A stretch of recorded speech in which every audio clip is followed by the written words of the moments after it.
নমস্কার। শ্রদ্ধেয় ভূপেন হাজারিকার প্রতি জানাই শ্রদ্ধাঞ্জলি। ওনার একটা গান আমি আমার মতো করে পরিবেশন করছি। বন্ধুরা, তোমাদের কাছে ভুল ত্রুটি ক্ষমা করো, চেষ্টা করছি। সবার হৃদয়ে রবীন্দ্রনাথ, চেতনাতে নজরুল,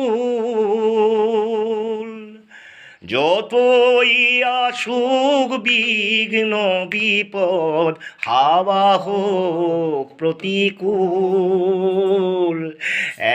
এক হাতে বাজে অগ্নি বীণা, কণ্ঠে গীতাঞ্জলি, হাজার সূর্য চোখের তারায় আমরা যে পথ চলি,